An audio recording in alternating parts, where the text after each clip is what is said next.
Paniwala nila na ang anumang uri ng sakit ay kaparusahan ng kasalanan. Subalit sa kaso ng lalaking pinanganak na bulag, nauwi ang kanilang diskusyon kung sino ang nagkasala kaya naparusahan ang lalaki.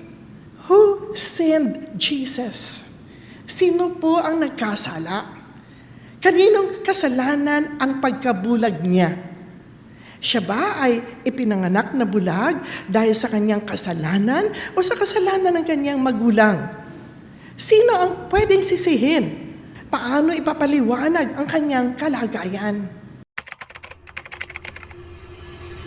Salit na sagutin ang tanong ng kanyang mga alagad kung sino ang may kasalanan sa pagkabulag ng lalaki, ibinaling ni Jesus ang kanilang pansin sa layunin ng pagkabulag ng lalaki. Ayon sa kanya, ipinanganak na bulag ang lalaking ito, hindi dahil nagkasala siya o kanyang mga magulang, kundi upang mahayag ang kapangyarihan ng Diyos. We should not be concerned with assigning blame. Nauubos ang panahon natin sa pagtuturo ng ibang tao na sila ang dapat managot. Ganito din ang katanungan natin. Jesus, anong kasalanan namin? Bakit ako may cancer? Bakit may depresya sa utak ng anak ko? Bakit nagkahiwalay kaming mag-asawa? Bakit wala akong trabaho? Bakit bumagsak ang kabuhayan namin? Bakit wala nagkakagusto sa akin? Ito ba ay kaparusahan sa kasalanan ko?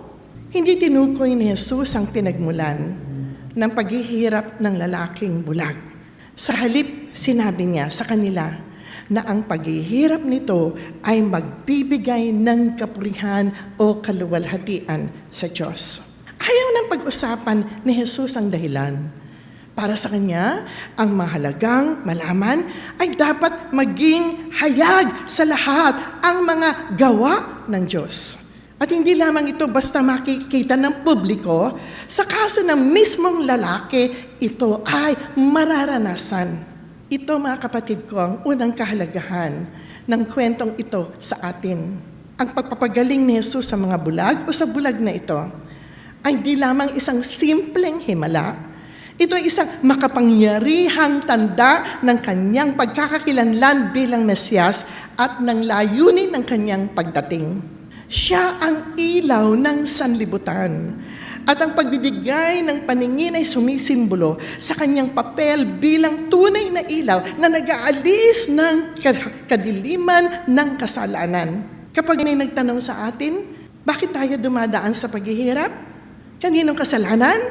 Sagutin natin ang ganito upang makita ang kaluwalhatian ng Diyos.